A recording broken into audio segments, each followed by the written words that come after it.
Hey, what's up, everybody? So, a lot has happened in the credit card space in 2023. We've seen everything from new credit cards hitting the market, increased annual fees, cards being revamped. It's been an interesting year. Anyway, my guy Luke from the YouTube channel Luke's Points and Miles issued out a challenge last week to all the creators in the credit card space to give you 5 predictions on what changes we expect to see in the points and miles world in 2024. I love watching videos on this topic. So today, I'll be adding my 2 cents, and a year from now, we'll revisit this video and see how many of my predictions came true. Some of my predictions are pretty bold, but hey, what fun would it be if they weren't? But let's go ahead and get started. So my first prediction is that I believe US Bank will start allowing Altitude card holders to pool points together across the Altitude family of cards. For those that don't know, the US Bank Altitude family of cards consists of the no annual fee Altitude Go, the $95 annual fee Altitude Connect, and the $400 annual fee Altitude Reserve. A lot of people aren't familiar with these cards, but you should be. These are some of the best point earning cards in the credit card space.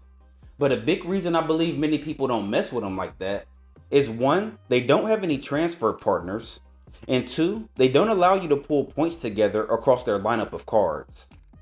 When you look at all the other big banks in the points and miles space, American Express, Chase, CapitalOne, and Citi all have at least 3 credit cards where you can pull your points together under one account to maximize your rewards. US Bank doesn't, but I think that changes in 2024. The US Bank Altitude Reserve allows cardholders to redeem points for travel on the US Bank travel portal at a rate of 1.5 cents per point, just like the Chase Sapphire Reserve. So once you're allowed to pull points together in the Altitude family of cards, they'll be much more competitive in the space. And I think US Bank knows this. Now, I don't think we'll be seeing them add any transfer partners in 2024, but pulling your points together is a positive step in the right direction and will make US Bank a force to be reckoned with in the points and miles space. Alright, moving on. My second prediction for 2024 is that CapitalOne will be making some major point earning changes to their Venture family line of cards, which are the Venture 1, the Venture, and the Venture X. If you know anything about these Venture cards, then you know they don't complement each other at all. The Venture 1 earns 5x miles on hotels and car rentals booked through CapitalOne Travel and 1.25x miles on everything else. The Venture earns the same 5x miles on hotels and car rentals booked through CapitalOne Travel, but earns 2x miles per dollar spent on everything else.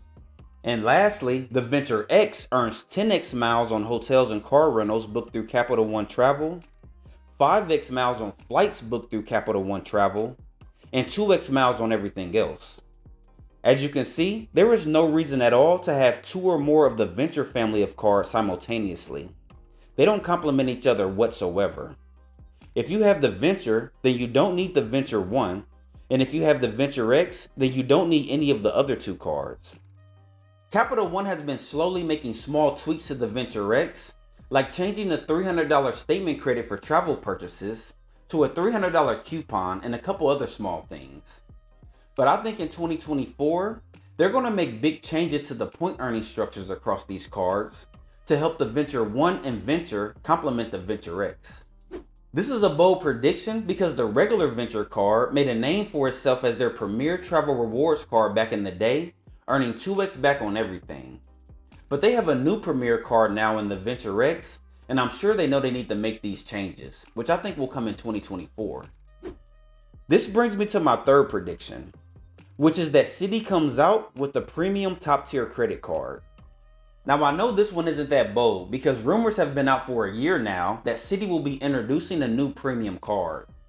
On top of that, there have been reports of Citi applying for trademarks for a so-called Strata card earlier in 2023. But no premium card has come out for Citi thus far, but I think that changes in 2024. Their last premium card, the Citi Prestige, was an awesome card. Actually, I still have the Prestige and have no plans on canceling the card as I still get tons of value from it. I can only hope that their new premium card that I'm predicting will come out in 2024 is just as good or even better.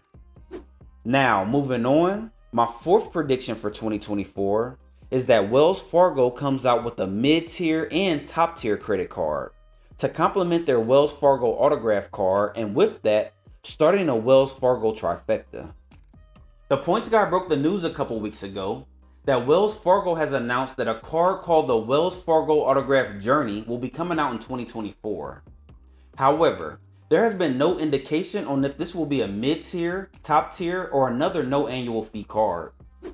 My prediction is that it will be a mid-tier card. And not only that, I predict they will also release a top-tier card later in 2024. And you'll be able to pull your points across all these three cards.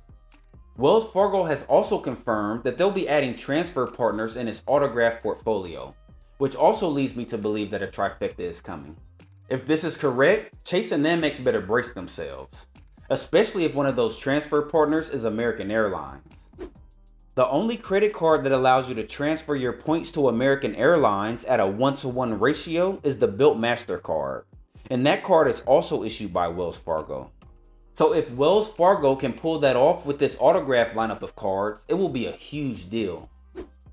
Other reward programs like Marriott, Hyatt, IHG, and Wyndham Rewards, just to name a few, also allow you to transfer their point currencies to American Airlines, but at terrible ratios. Alright, with all that said, this brings me to my fifth and final prediction for 2024, which is that it's going to become significantly harder to be approved for credit cards across the board, especially for those of us who have over 10 credit cards already. Delinquencies and high credit card balances are literally at an all-time high. I think banks are going to continue enhancing their reward programs. However, they are going to tighten the reins on who they allow to have them. Look out for more 524 type rules, max number of cards per issuer regardless of issuer, higher credit scores needed for approvals, things of that nature. And I think this will be a thing across the majority of issuers next year. Well, that's it for my top 5 predictions for 2024. Shout out to Luke's Points and Miles for issuing out this challenge. It's always fun thinking about and preparing for possible changes in the Points and Miles landscape. In the comment section below, let me know what you think about my predictions. Am I way off, spot on? Give me some of your predictions down in the comments. If you enjoyed today's video, make sure you give it a like so that others can find it. And subscribe to the channel if you're interested in this kind of stuff. I'll see you in the next video. Have a good one.